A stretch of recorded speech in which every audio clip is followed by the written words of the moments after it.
So, yeah, we decide to go back to the dome, and we sneak around back and climb up onto the top of the dome because there's guards out front of the door.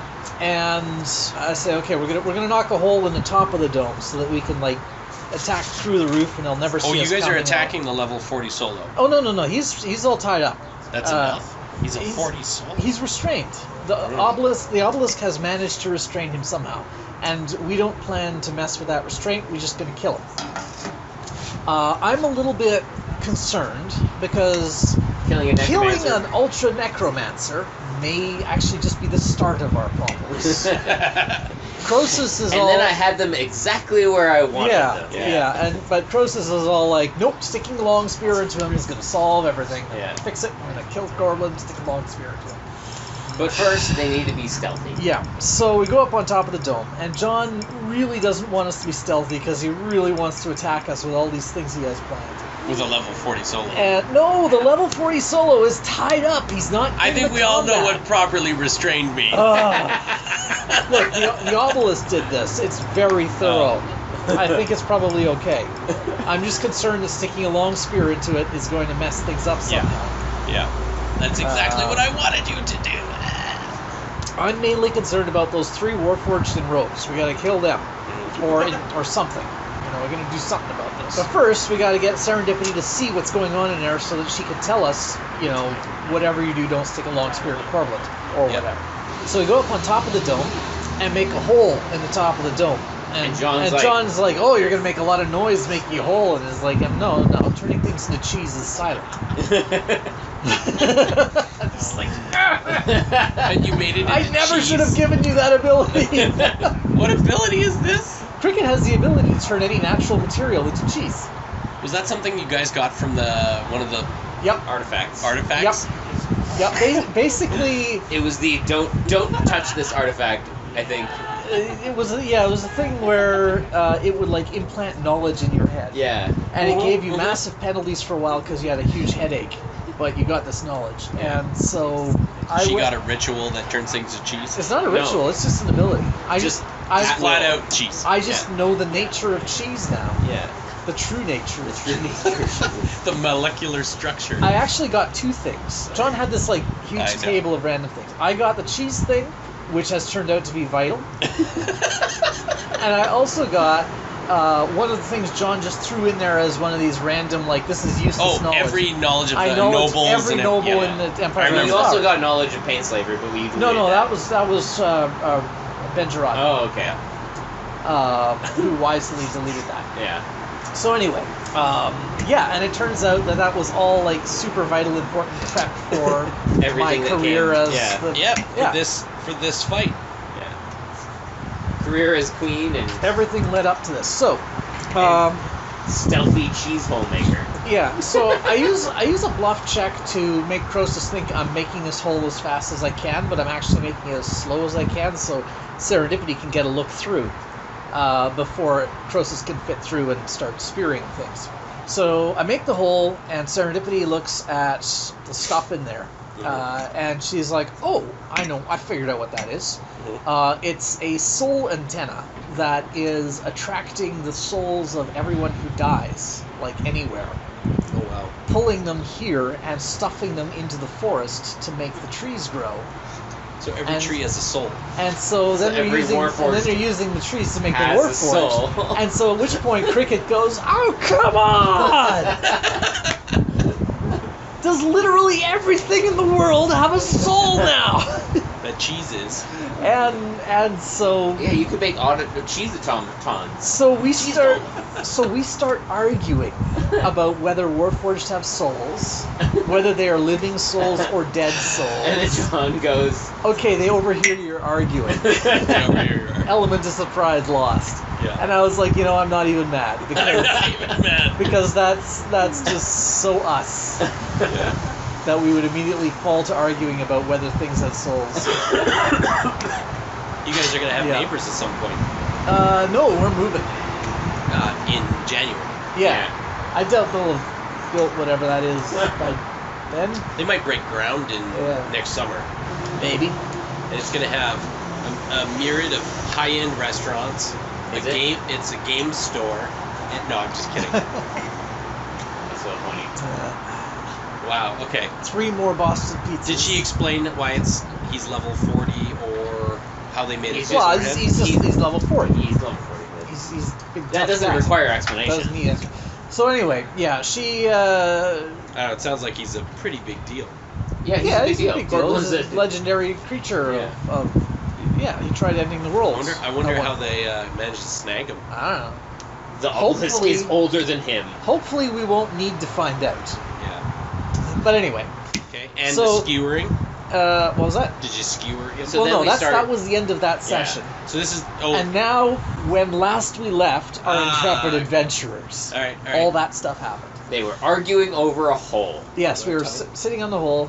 Well, it was mostly a combat session, so it should be fairly quick. So anyway, element of surprise lost. The Warforged down below cast some ritual that makes the roof cave in, so that we all fall into the dome. So you're clattered amongst the orrery. Yeah, we all fall down in this orrery, and it's all very lots of high-powered magic stuff going on in here. And so combat ensues. And so the first thing I do is I go over to one of the Warforged. Well, actually, no, I think they got the first shot in because they got the element of surprise now. And they hit me with something that was like, it slowed me and was going to petrify me next round. So I had a round, so I used it to teleport across the orrery over to one of, the Warforged. And I used my ring of humanoid influence, and I made him my friend. Except it's not like a domination effect or anything like that. It has to make sense somehow. So I had to explain it by quickly telling him that, I'm secretly betraying the rest of my party. I want to preserve this facility. They're going to try and destroy it. I want to preserve it. So you got to help me. Right. And so he's like, oh, that makes perfect sense. My very best friend. Right. And so he gave me this pendant that he had that was part of the system that was protecting the orrery against damage. As long as it was a sustained minor effect, and as long as one of them did a minor, action sustaining every round, the orrery and Korblund were completely immune to damage. Croesus found this out when he went and stuck his long spear in Korblund, and it was just nothing at all. Nothing happened. It passed through him or just couldn't get in? It just couldn't get in. So anyway, so we got to fighting these guys. And so I'm trying to remember, there was a bunch of domination and counter-domination effects going on. I saved out of Petrified, so I didn't petrify myself. This one Warforged thought I was betraying the party, and I was actually betraying him, and all kinds of stuff. I actually did want to preserve the technology of this place, because I had some ideas for how it could be used with the Empire. That's kind of been my thing, is take these horrible evil artifacts and effects and whatever and use them for good. And it's worked great so far. So I would kind of prefer that the party not level the place. But I am fine with killing Korblund because he's an awful person. I just want to make sure that doesn't make things worse. Yeah. And did you guys find out if it makes things worse? Well, we didn't. By the end of the session, we hadn't killed him yet. We had managed to disable the protective field by... Did we kill or incapacitate? One of them we totally killed. The other one, I think we dazed him and then prevented him from using his protect mine or whatever.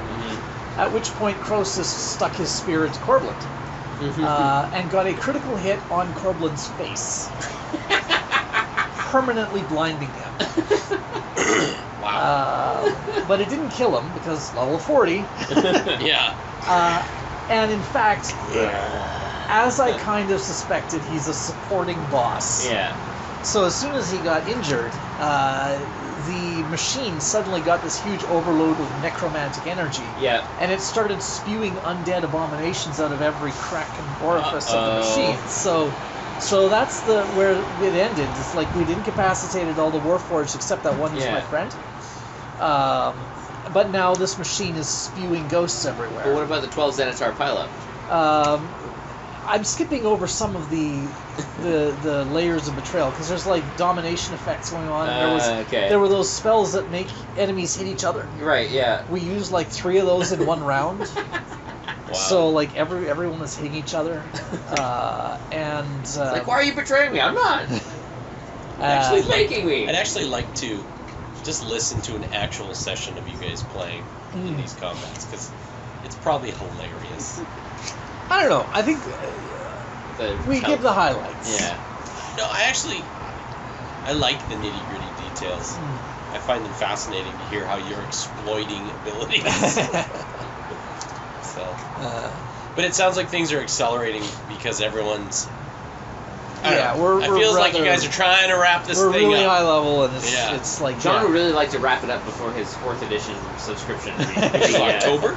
So, I think it was September. Yeah, but I'm sure we'll be able to. How many years would it have been? 5 or 6 or something like that. Yeah, we've already passed the 5-year mark. Yeah, pretty sure. That's a long one. So the session ended going into the next phase of combat, which is going to be swarms and swarms of undead abominations. Now, what if you're falling right into the clutches of the obelisks? I don't think the obelisk wanted us to do this. No? No. My suspicion is the obelisk's plan... We've already passed 6 years. No way. Yep. Wow. A nice easy beginning was uploaded 6 years ago, according to the YouTube. So anyway, I think what the obelisk's plan was, this soul harvesting machine has been preventing any souls from passing on after death for who knows how many centuries.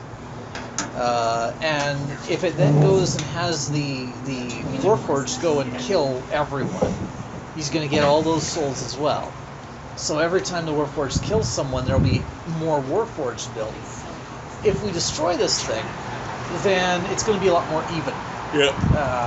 And the obelisk may not actually be able to pull off its full plan.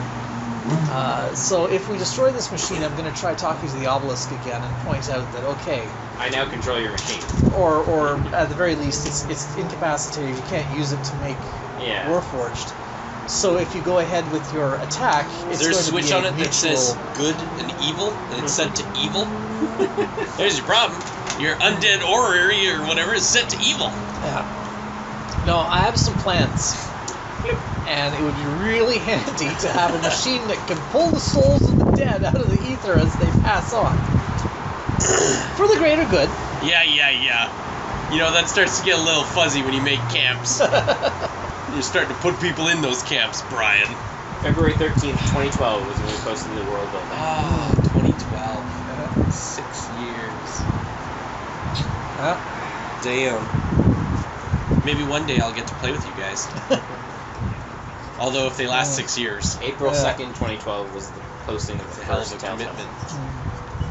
Alright, I think the Space Alert campaign is going to be a little easier to just join and drop. So I'd like to try. Running a campaign is very entertaining, but I do miss being a part of a campaign. I am a rock. I am an island. Well, with supreme effort and massive magical support, I've managed to temporarily befriend one of the Warforged. This won't last long. Hopefully we can get some information out of him before that ends. And also, hopefully, the world doesn't blow up in a necromantic apocalypse based on what's just appearing to happen before me. Done go and fixed it. Told you guys I could fix it by sticking a spear into Korblund. Now I did it, and it's fixed. Oh, hey, undead. You know those situations when you're pretty sure something really bad is going to happen? I'm pretty sure this is one of those situations. That green glowy thingy machinery is a good clue. Cricket, that Warforged that you made friends with somehow, I really want to kill him. Please let me kill him. Friends don't let friends kill other But friends. he's not a real friend. I need to kill him. He's a Warforged. He's a bad guy. You can start with fake friendship and turn that into real friendship. Besides, I want to interrogate him and pick his brains and find out all he knows, and then you can kill him. Fine, I'll just kill these other guys first. Thank you. Prioritization. Who to draw your brother? Why did your friend try to draw me? Well, he doesn't know. He thinks, okay, this is where it gets complicated.